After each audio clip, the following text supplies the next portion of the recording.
va a poner aquí el tendido de libros para quienes quieran comprarlo aquí. Si no, pueden comprarlo aquí, o si no quieren comprarlo aquí, ver más surtido, entre otros más libros que ha publicado en Gedisa Lourdes Quiroga.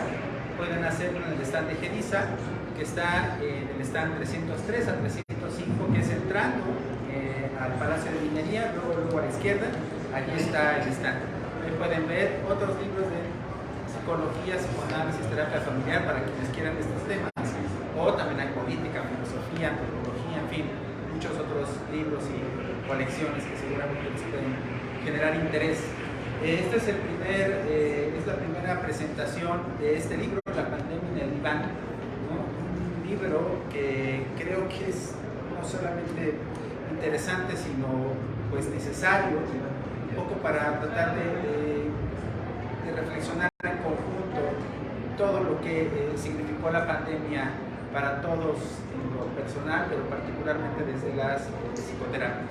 En fin, este libro, ya llegó aquí mi compañero, aprovechen porque habrá un descuento especial que ya mi compañero se encargará de decirles a quienes se acerquen. Les decía, esta es la primera presentación de este libro. Habremos de coordinar otras, seguramente las autoras coordinarán en Mérida, en otros espacios también, las presentaciones de este libro. Y bueno, sigan nuestras redes sociales, Editorial Gedisa México, para que ahí se vayan enterando de las distintas presentaciones. Son varias autoras, entonces seguramente irán rotando las presencias y quizás algunos invitados que no estén en las páginas de este libro. Para presentar en esta primera ocasión están las dos coordinadoras, las dos compiladoras de La pandemia en el diván, más otros dos colaboradores, Diego y Esperanza, que ahorita les digo quiénes son. Lourdes Quiroga Etienne, quien va a hablar primero, es psicóloga clínica, estudió el doctorado en clínica psicoanalítica y 2 maestrías, una en psicoterapia psicoanalítica y otra en subjetividad y violencia, en todos sus grados. Obtuvo mención honorífica. Ella ha publicado también en Gedisa 2 libros, Entrevista clínica y psicometría, y más recientemente, Cómo cruza el pensamiento de un psicoanalista. Su currículum es mayor, pero vayamos ganando tiempo. Lo mismo haré con Berta Loret de Mola Vadillo, que es licenciada en psicología por la Universidad Iberoamericana. Es maestra en psicoterapia psicoanalítica por la Asociación Psicoanalítica Mexicana.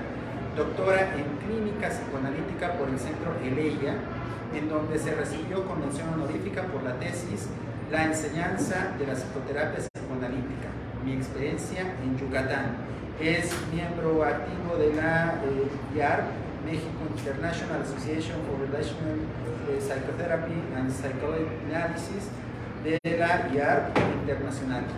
Bueno, ella continuará en los comentarios. Continuará después Diego Alejandro López Cine. Él es originario de Mérida y le agradecemos mucho el viaje que hizo hasta acá para esta presentación. Es licenciado en psicología por la Universidad Marista de Mérida, maestro en Consejería y Educación de la Sexualidad por el Centro de Estudios Superiores en Sexualidad de la Ciudad de Mérida, maestro en Psicoterapia Psicoanalítica por la Universidad Marista de Mérida. Su labor en la Universidad Marista de Mérida ha abarcado la docencia a nivel licenciatura y posgrado. Actualmente es coordinador académico de la licenciatura en psicología y de la maestría en psicoterapia psicoanalítica en esta casa de estudios. Cerraremos estas participaciones con broche de oro con Esperanza Pérez de Plá. Es médica psiquiatra y psicoanalista, miembro fundador de la Sociedad Freudiana de la Ciudad de México, miembro de la Asociación Psicoanalítica Internacional y de la Asociación Psicoanalítica Uruguaya, exmiembro de la Asociación Psicoanalítica Mexicana, maestra en psicoanálisis por la Asociación Psicoanalítica de Uruguay, miembro fundador y primer presidente de la Asociación Mexicana para el Estudio del Retrato Mental y de la Psicosis Infantil desde 1987, especialista en un montón de cosas que además tiene participaciones en muchas de las asociaciones. Me salto esa parte para directamente entrar a los comentarios. Muchísimas gracias por estar aquí. Y al final tendremos unos poquitos minutos para comentarios o preguntas. Yo estaré aquí tomando fotografías, quizás me ponga enfrente, pero por favor toleren un poco. Muchas gracias. Adelante.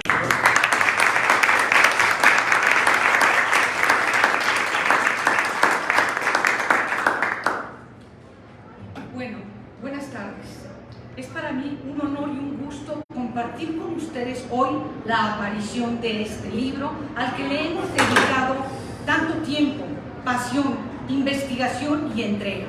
Es que eso requiere cualquier empeño que se tenga en la vida para que a la postre, quizá, recojamos frutos. Este libro, desde mi punto de vista, lleva en el alma creatividad, amor.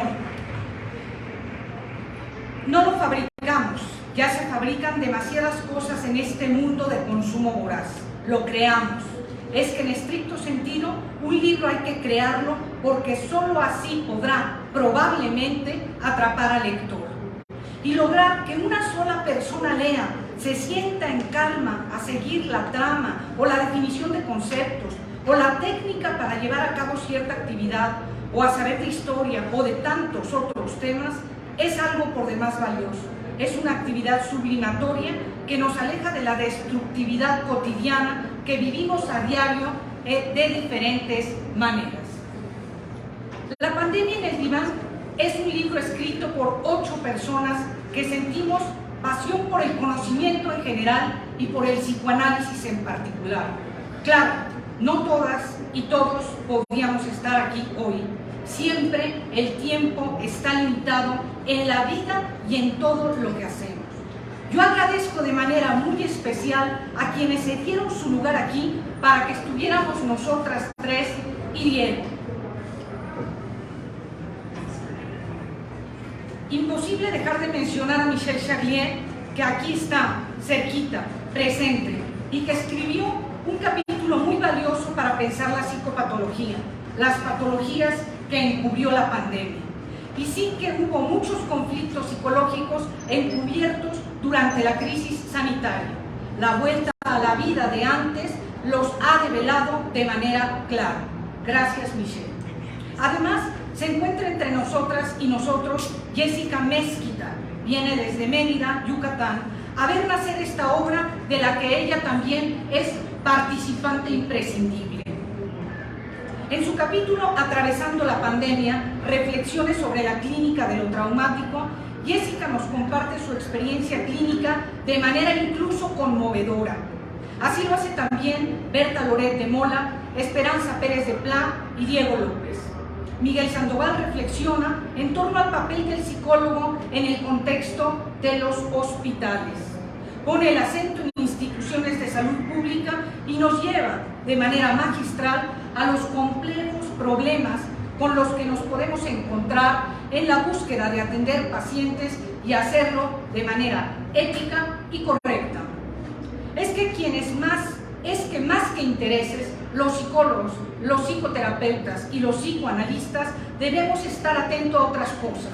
Debemos estar atentos al estudio, a la lectura, a la supervisión, a la clínica y además, en este caso, a reflexionar de manera amplia y profunda sobre los acontecimientos que ocurren en el mundo desde el vértice psicoanalítico.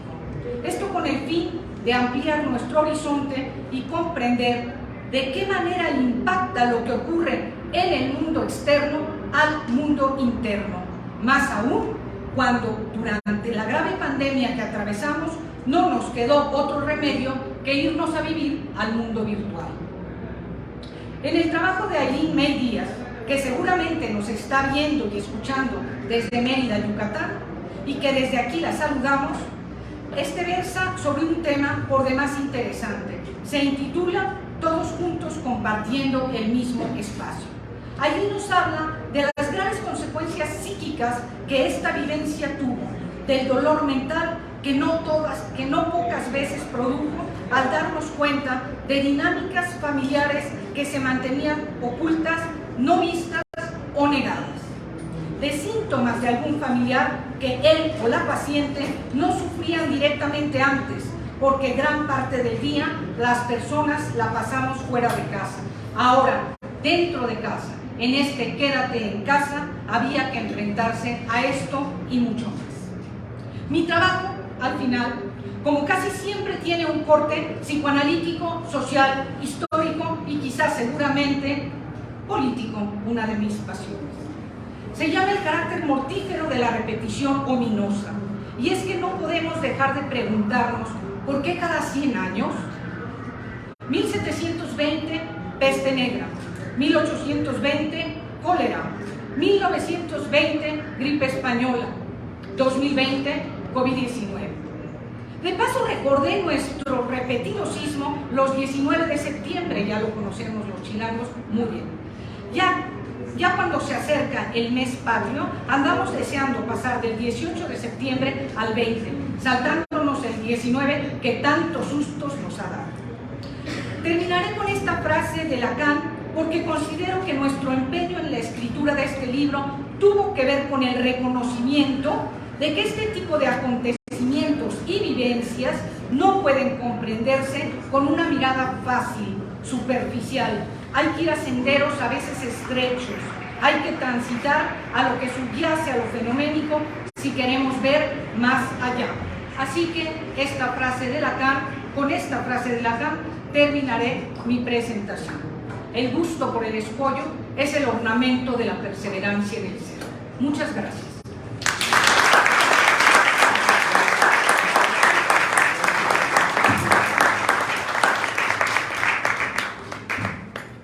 Bueno. Si no me llevo. Bueno, es una enorme alegría estar hoy con gente tan querida presentando este testimonio de lo que los psicoanalistas y psicoterapeutas vivimos durante estos años de confinamiento e incertidumbre. Tras la pandemia volví a encontrarme con la doctora Lourdes Quiroga en la ciudad de Mérida. Nos sentamos a comer en un restaurante japonés, por cierto delicioso, y en medio de arroces y sushis hablamos sobre el efecto de la pandemia en nuestra práctica clínica, cómo nos acomodamos con los pacientes, la forma en la que modificamos el encuadre y la manera tan singular en la que cada uno de ellos se adaptó o no a la modalidad en línea. En ese momento se nos ocurrió escribir un libro que fuera una recopilación de experiencias de varios analistas y psicoterapeutas sobre su vivencia durante la crisis sanitaria.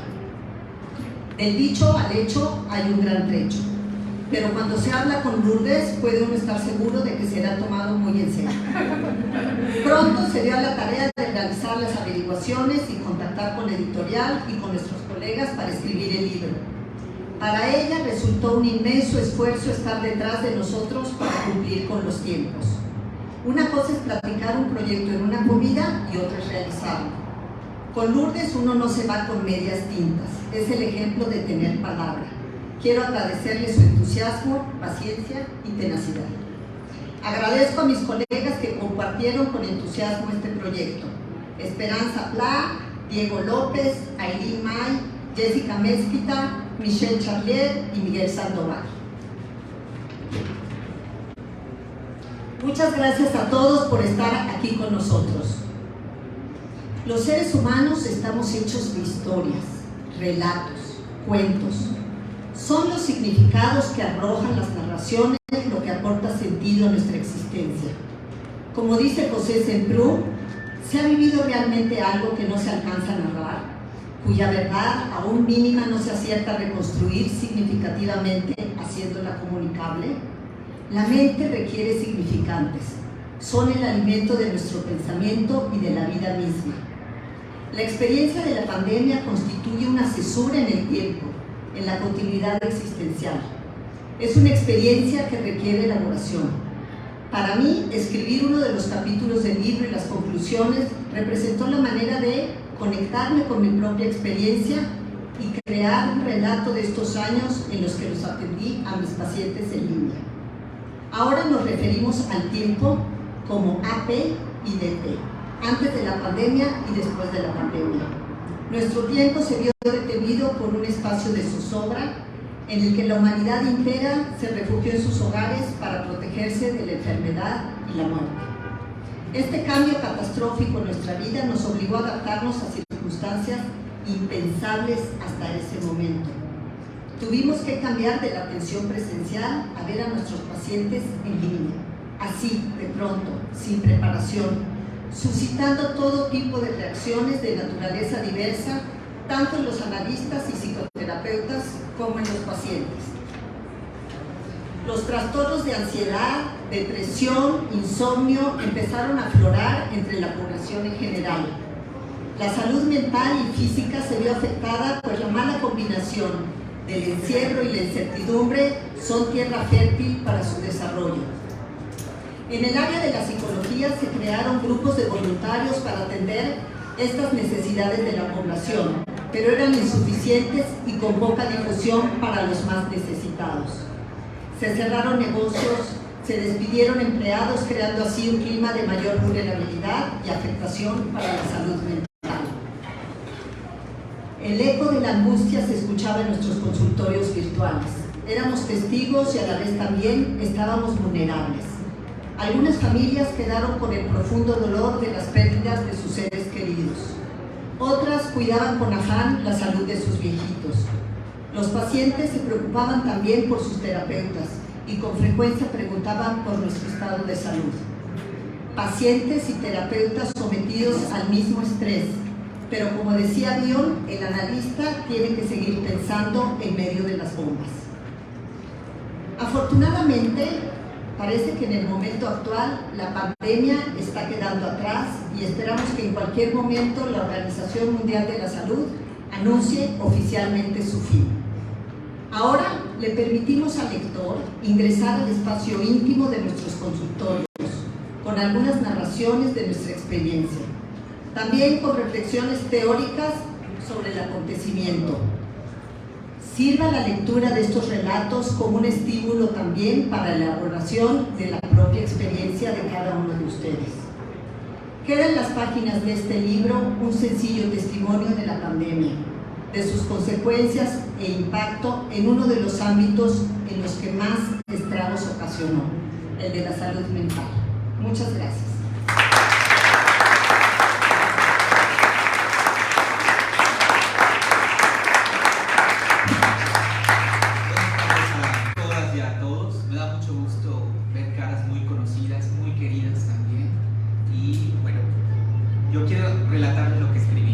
De entrada, me siento muy honrado y agradecido por compartir este libro y este momento con mis queridas maestras, con Lourdes, Berta, Esperanza y Ailín, y también con queridas colegas como Jessica, Michelle y Miguel Sandoval.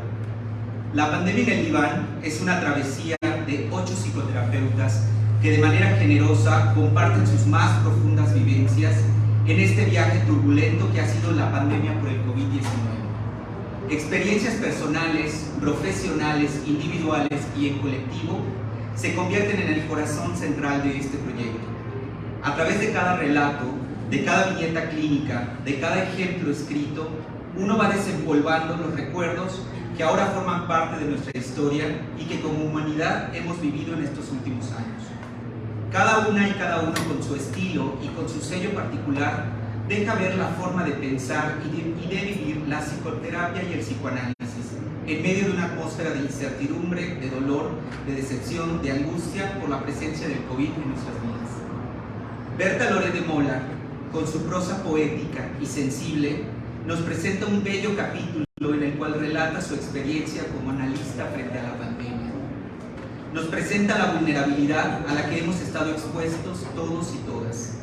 A través de sus viñetas clínicas nos transmite el cuidado, el compromiso y su presencia total frente a sus pacientes, ayudándoles a digerir y a soñar esta experiencia que ha dejado una profunda herida en la humanidad.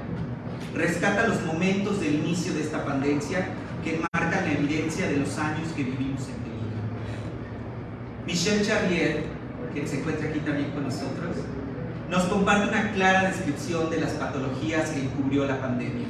Imposible sentirse ajeno a ellas a través de este escrito tan puntual y tan claro que nos lleva a descubrir que en algún momento experimentamos angustia e incertidumbre por este virus. Obsesión por mantenernos higiénicos para que no nos alcance.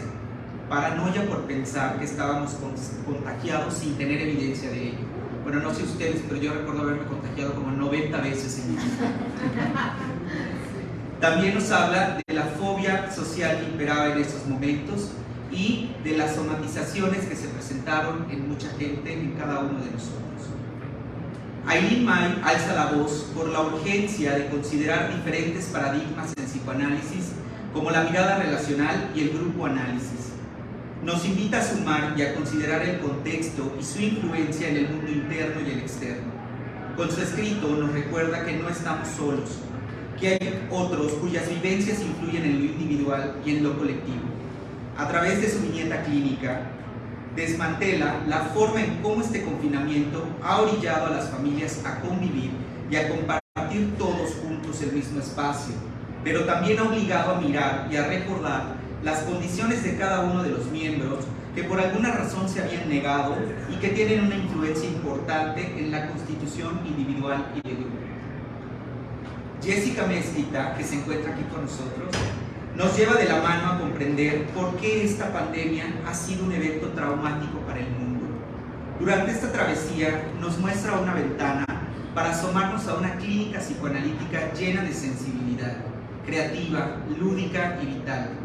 Nos deja muy claro que regresar a lo presencial ha sido un deseo entrañable que lleva consigo una dosis muy fuerte de angustia.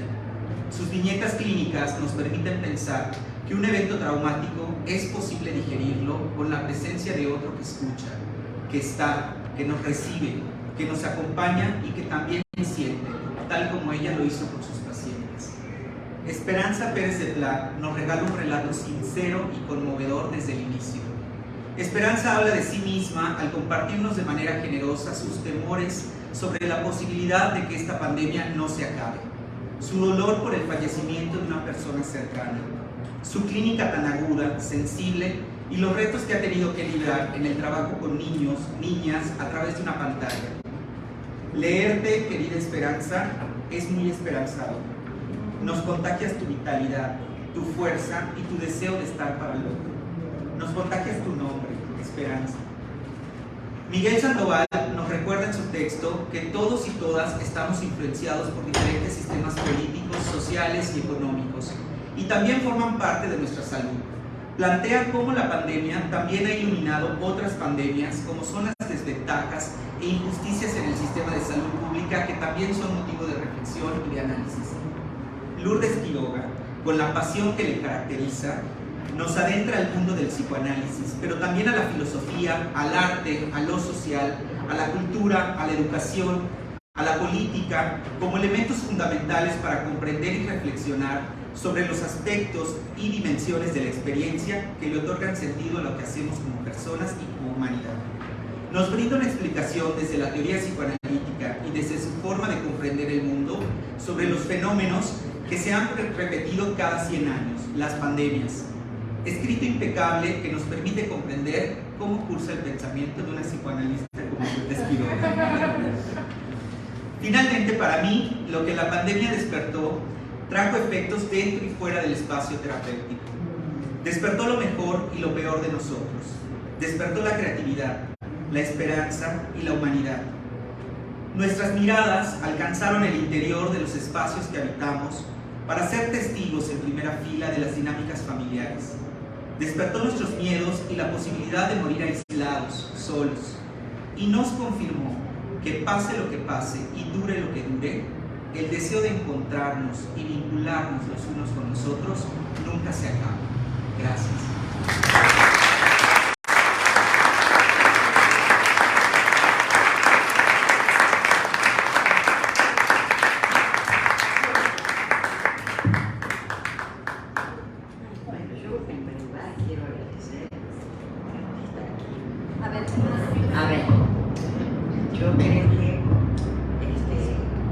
Agradezco mucho estar aquí, porque la verdad es que yo ya no estaba yendo, fui mucho tiempo a darles clase, a tratar con los compañeros de Mérida, pero la verdad ahora llevaba tiempo sin estar ahí y estoy muy agradecida de estar en el libro.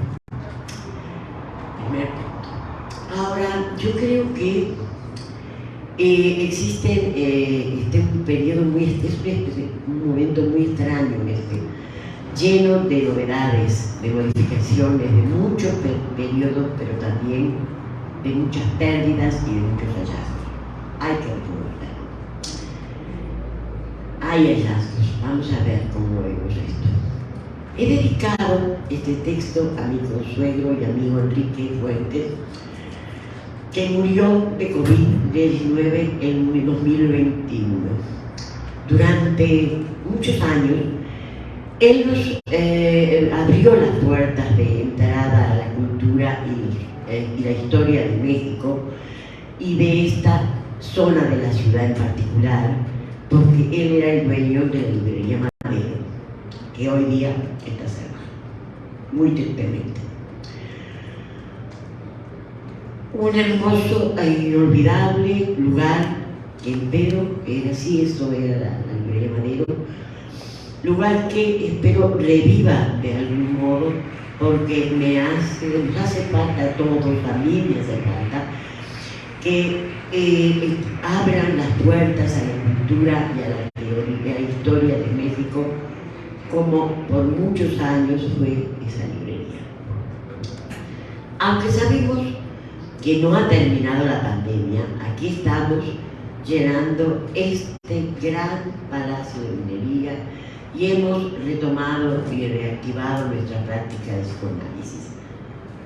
En este periodo necesitamos recibir a nuestros niños en mi casa y también quiero darle lugar a algunas sesiones de mis pequeños pacientes, también de sus padres, que han sufrido y también están bastante doloridos por todo lo que ha pasado, por esta gigantesca tragedia. En el texto que aporto a este libro, abordo el caso de dos de mis pacientes, niños. No porque solo vea niños, también los adultos, pero quise hablar de los niños. Y hacer una psicoterapia tradicional con ellos, y pude continuar su mejoría y traducir con la técnica de la realidad virtual, que es algo muy importante. A través de estas experiencias, ahora con mayor claridad, y como lo dice también Cordero, una colega argentina, puede ver que incluir la realidad virtual en la psicoterapia significa transformarla en material interpretable, pero teniendo en cuenta el funcionamiento psíquico del paciente, su historia personal y la calidad de la relación de transferencia. El otro caso que abordo es de un paciente autista ya adolescente, en donde también muestro la importancia de ser tratado de manera presencial, ya que nunca lo dejé que no fuera mi casa, porque era importantísimo verlo para él. No era posible estar con él si no fuera en persona. Y hay que incluir la realidad virtual en la psicoterapia. Significa esto transformarlo en material interpretable, pero teniendo en cuenta el funcionamiento psíquico del paciente, su historial personal y la realidad de la relación de transferencia. El otro caso que abordo es el de un paciente entonces autista. Yo tengo uno de los casos, es una niña que me lleva a pasear porque los padres se van a una casa del centro de otra ciudad y me lleva a pasear, pero no sé cómo lo hace. Los padres me hicieron ir con ella, yo paseaba con ella por el jardín y con esto ella mejoró muchísimo su situación personal. Y me parece muy importante esto. Por eso digo que no todos los casos son iguales y algunos sí hasta mejoran en el momento de la pandemia. El otro caso que abordo entonces es un paciente autista, ya adolescente, en donde ilustro la importancia que sea de ser tratado de manera presencial, ya que considero que este trabajo puede presentar particulares dificultades y por eso mismo no debe ser descuidado. Debemos entonces mantenernos cerca y con un lenguaje dentro del posible compartido.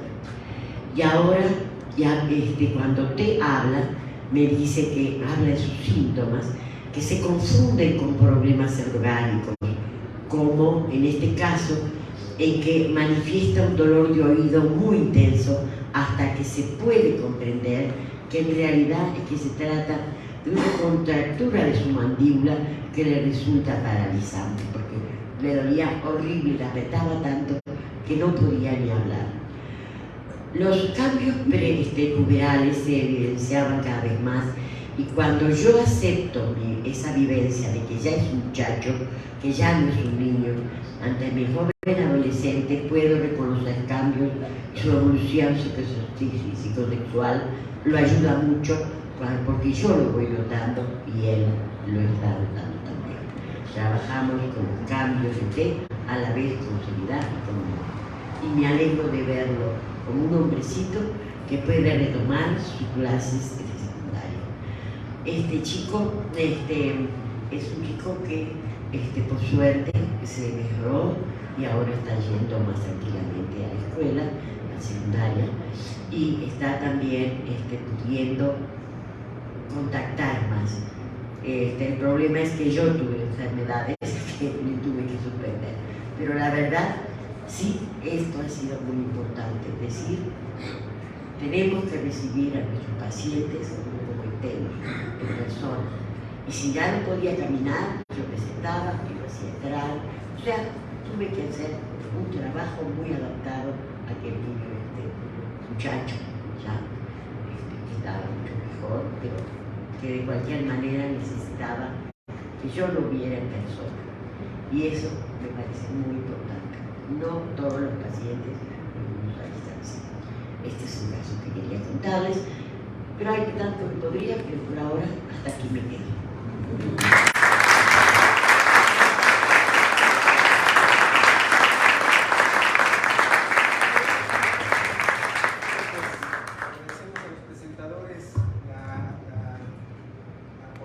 En tan breve tiempo, lo cual deja bastante para preguntas, comentarios. Por favor, adelante, conforme vayan surgiendo, con toda confianza.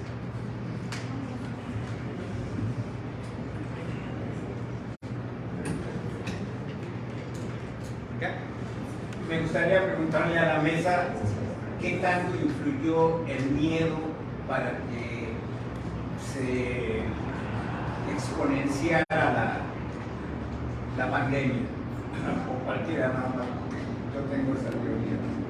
Yo actualmente sigo teniendo miedo. ¿Por qué? Porque yo tuve una forma de COVID que se llama Omicron, que me daba toda una erupción en el pecho y en el brazo, y la tengo ahora de nuevo. Yo creo que no estoy enferma, pero la verdad, yo sigo teniendo mucho miedo de la pandemia. Esa sí me caso. Claro, pero yo también. Pero creo que lo que pregunta aquí, ¿cómo se llama? Eduardo, es si el miedo influyó en que nos enfermáramos más. Yo creo que, como todas las emociones, si estamos con mucha angustia, nos bajan las defensas y somos más proclives a cualquier enfermedad, inclusive un infarto. Entonces, en ese sentido, eso podría haber sido la colaboración de lo emocional. Pero el virus era el virus. Eso pienso. Cuando te daba, te puedo asegurar. Así es. ¿Tuvieras miedo o no? Mi nombre es Javier Mireles y ahorita que está platicando sobre este aspecto, quiero preguntarle sobre los negacionistas. ¿Cuál es el trasfondo psicoanalítico o psiquiátrico de la gente negacionista que, a pesar de haber tenido amigos y familiares que fallecieron o se contagiaron, persistieron en esa idea? Porque bueno, a mí me parece que estos negacionistas en muchas ocasiones caían en verdaderas delirios, ¿no? De persecución y psicosis. Porque la realidad estaba aquí y era claro cómo había un virus, o lo sigue habiendo, que estaba perjudicando a la mayor parte o a gran parte de la humanidad. Aducir libertad, a la libertad, este asunto de no voy a usar cubrebocas, me lo voy a quitar hasta en un avión, que hubo muchísimos problemas, y en muchos lugares, me parece que es algo que transgrede los derechos hasta a la vida y a la salud de los demás. Porque estos negacionistas, vamos, si estaban dispuestos a morir, pues es el derecho de ellos o convicción, pero ¿por qué los demás tendríamos que estar en peligro debido a estas convicciones delirantes de que no ocurría nada, de que nos querían poner un chip con las vacunas y de muchas cosas verdaderamente delirantes, ¿no? Que es muy diferente que las fantasías que tuvimos todos en muchos sentidos. ¿De dónde vino la crisis sanitaria, política y higiénica? No lo sé, no sé exactamente. Yo relato mi bibliografía pongo una de ellas, una de mis bibliografías es un libro que se llama El porqué de la pandemia, en donde la autora de manera muy puntual sí dice, da sus fuentes de dónde pudo provenir todo esto, e inclusive en un momento dado juega un tanto con la idea de si fue producido o provocado o no, pero no lo asegura ni tampoco está lanzando el mensaje a la gente de que esto no existía y de que era una manipulación de los gobiernos o de quién sabe qué. A mí me parece una actitud delirante y peligrosa.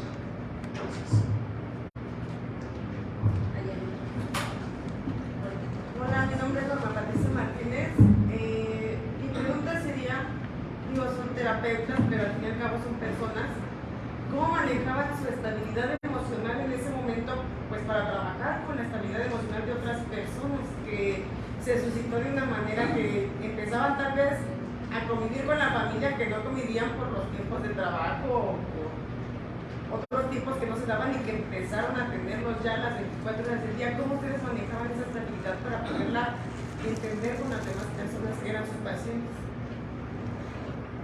Hola. Bueno, de entrada, todo terapeuta pues también tiene su propio proceso de psicoterapia y también su propio proceso analítico, ¿no? Ese es un refugio también para todos y todas quienes nos dedicamos a atender pacientes. Para mí, una de las fuentes muy importantes para, como usted menciona, manejar esta situación fue hablar con la verdad con mis pacientes, con honestidad, con franqueza. Enfrentar también la pandemia con el miedo que nos lleva, y en mi caso yo me contagié de COVID y mis pacientes se dieron cuenta también. Y hablar con ellos con la verdad fue pues ahora sí que un espacio muy seguro, fue un espacio muy cuidado. Hablar con la verdad nos permitió, hay un autor que menciona en el libro, ¿sí?, que dice que cuando hablas con la verdad con tus pacientes se produce un encuentro psíquico compartido, y que es un encuentro donde uno se siente acompañado. Hasta este punto yo pudiera contestar esto, que hablar con honestidad, con franqueza, no negar lo que también nos está pasando a nosotros frente al paciente, ha sido un tanque de oxígeno para ambos.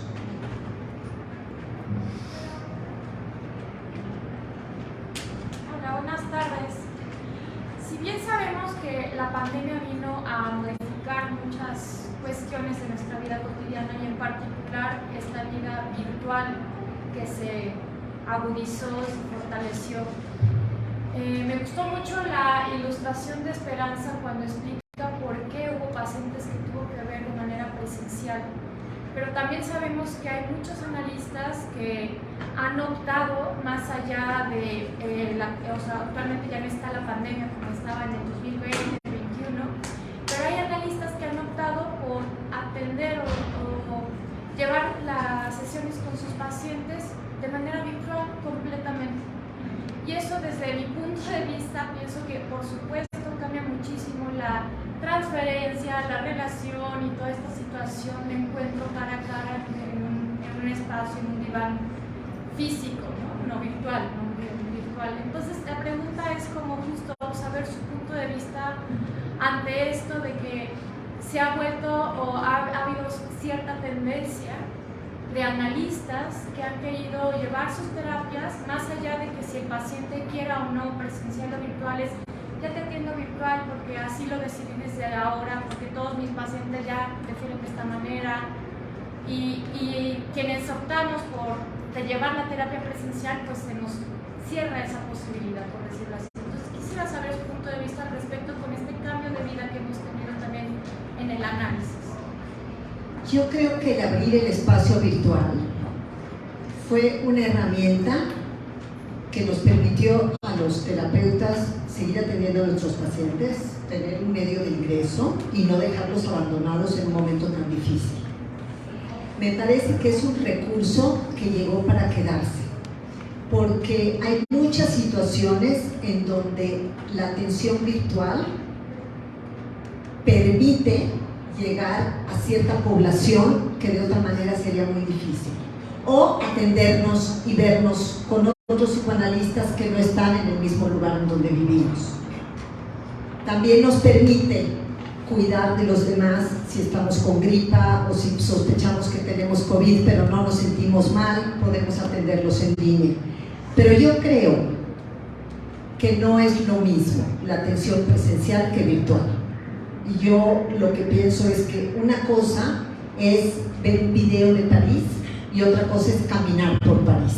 Entonces, la atención presencial, con todo lo que implica estar con cuerpo presente, sintiendo al paciente, teniendo sus olores, teniendo todos esos datos preverbales, es una información muy útil.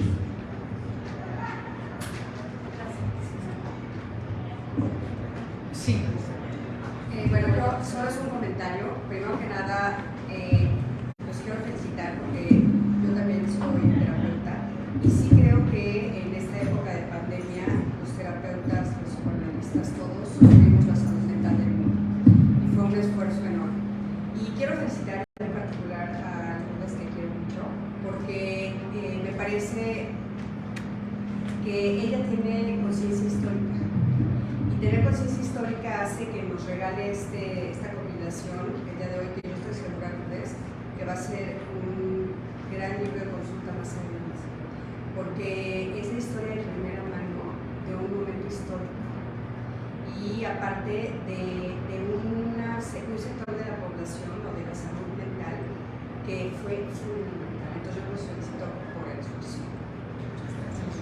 Muchísimas gracias. La gran idea de escribir y dejarnos testimonio de esta época tan dura, tan durísima emocionalmente, y me conmueve mucho resaltar en el papel en el artículo de Diego la importancia del contacto humano, la importancia de mantenernos y crear recursos de manera muy creativa para sostener el contagio.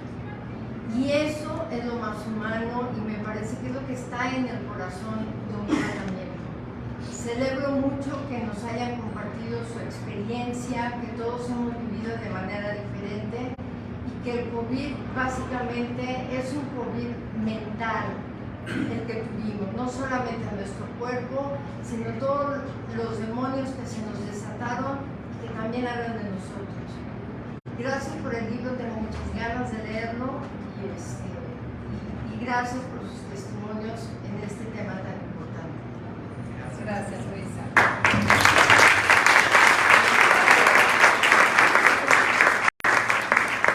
Pues muchísimas gracias. Tenemos que ir cerrando, nos quedan muy pocos minutos.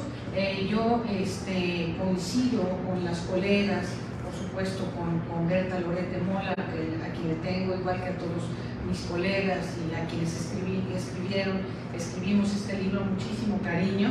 Coincido, es una herramienta efectivamente, pero yo creo que no debe transformarse en la única herramienta, ni tampoco en que los motivos por los cuales veo a los pacientes en línea fue porque me da flojera, hay tráfico. Yo siempre digo que a poco el tráfico empezó en 2020 en la Ciudad de México. No sabía, yo lo viví un poco antes, ¿verdad? No tenemos porque me da flojera, porque ya estoy en pijama, porque cosa, creo que es algo que no debería ocurrir. Efectivamente, hoy podemos ver a un paciente en Holanda o en Los Ángeles, eso es muy bueno, pero por flojera y porque hay tráfico, me parece que no son motivos. Entonces, la presencia efectivamente es muy importante y si logramos estar ahí en cuerpo y alma, mucho mejor. Muchísimas gracias a todos, a todas, Gracias. a ustedes.